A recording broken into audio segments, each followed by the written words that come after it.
Hi, my name is Jeanette, and I want to thank you for joining me on the channel Jane Reads.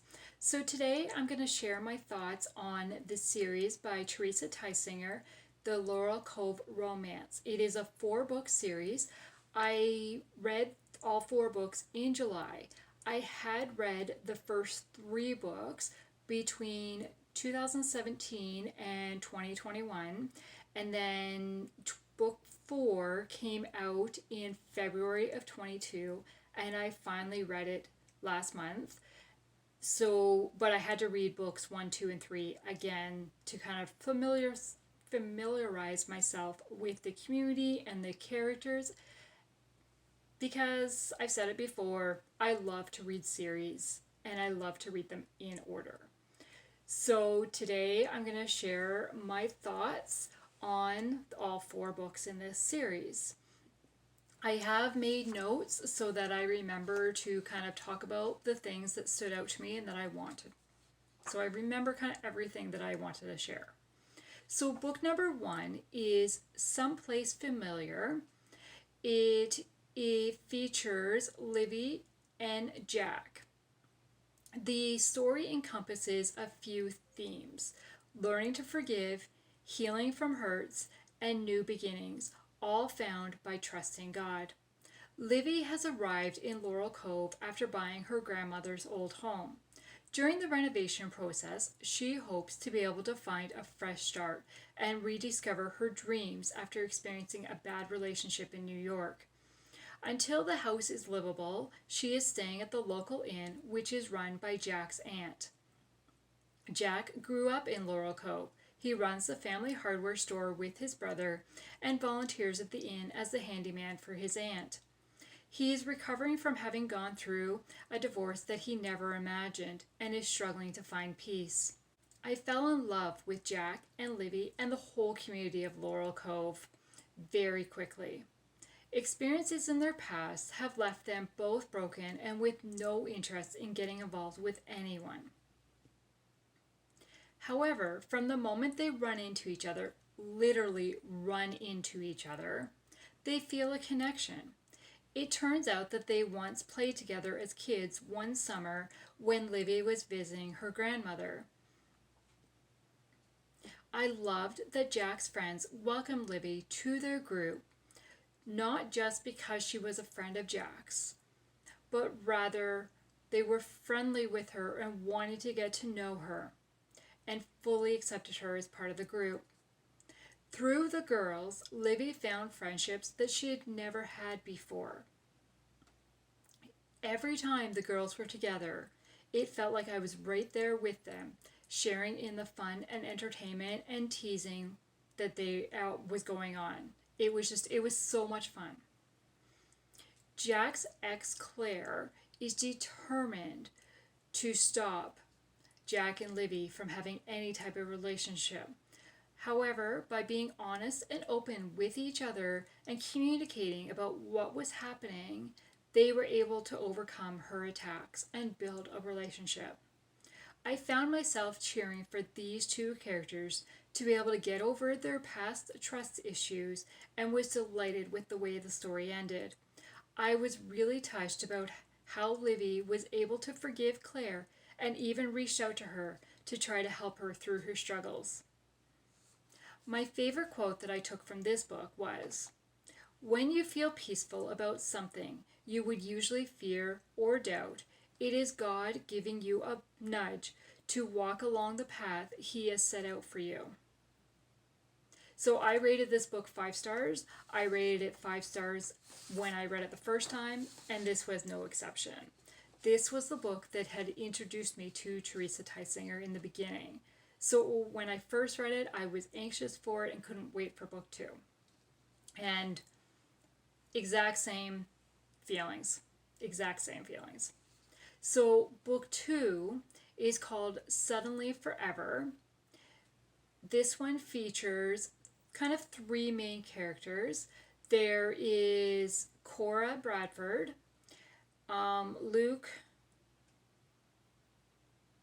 I can't remember Luke's last name, and Miss Ina. Now, Cora and Luke are probably late 20s, early 30s, and Miss Ina is 93.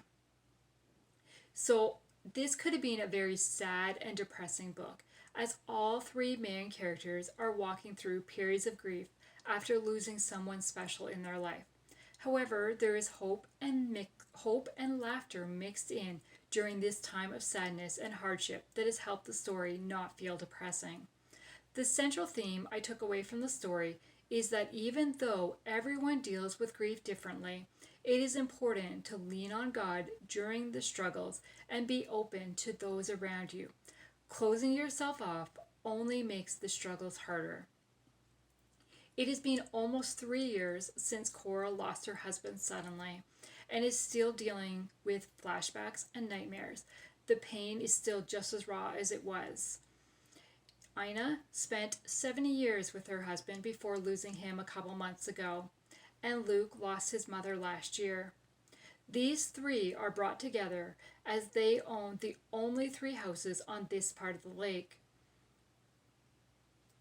Cora has been looking out for 93-year-old Ina since her husband's passed away and getting her the items she needs once a week.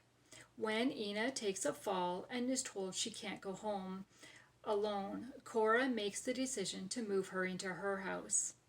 Ina speaks her mind, and at times Cora is embarrassed by Ina's comments, but she also gives Cora some very sage advice throughout.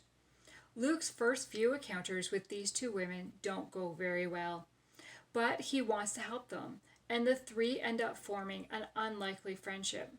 I loved how he was patient with Cora, and he asked questions about her husband, making her feel like she did not need to forget him in order to move forward with life. Some hard and difficult moments happened, but I really felt for these characters and was cheering for them to be able to move forward and find happiness and peace. The encouragement and wisdom that Ina gave these 2 endeared me to her. I hurt for Cora's pain, fell in love with Luke, and couldn't wait to see what Ina would say next. I also loved that Jack from book 1 made an appearance and we got a little update on him and Livy.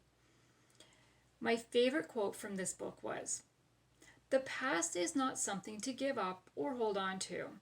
It is just the past. Nothing you do from this day forward can change or replace the wonderful life you had with Christopher. Let Christopher be a highlight on your life's timeline. Just don't let him be the only highlight." So I rated this book 4 stars, only because there was a couple things that just kind of, I would have liked to have Jack more. I would have liked to have more of the characters of the community of Laurel Cove than the 3 of them.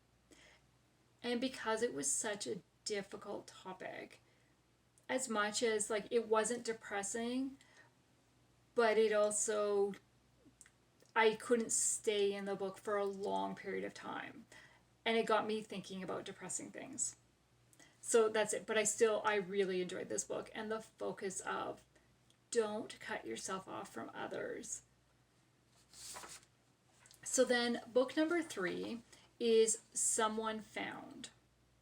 So this one features Quinn and Eli. So Quinn has set out to hike the Appalachian Trail in hopes of feeling closer to her father, who she lost years ago. She makes it from Maine to North Carolina when a fall causes her to stop and recuperate in Laurel Cove.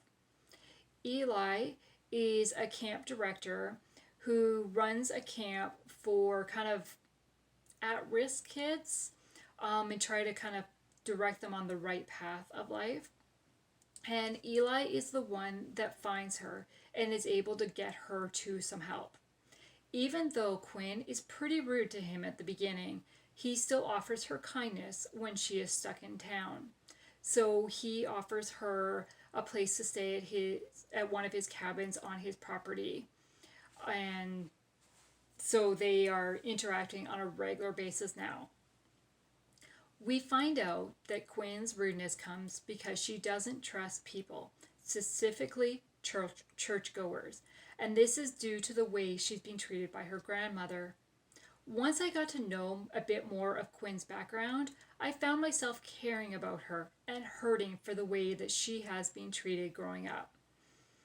I loved how the community and Eli showed her love and friendship, even when she tried to keep herself closed off from everyone. A romance begins to bloom between Quinn and Eli, and I enjoyed watching this relationship bloom. It was a sweet story where they each help one another deal from past experiences and move forward. There were some very romantic moments between the two of them. While I liked the secondary characters, it was really Otis who captured my heart the most. He comes off as a little gruff and grumpy, but Quinn is able to bring out his softer side.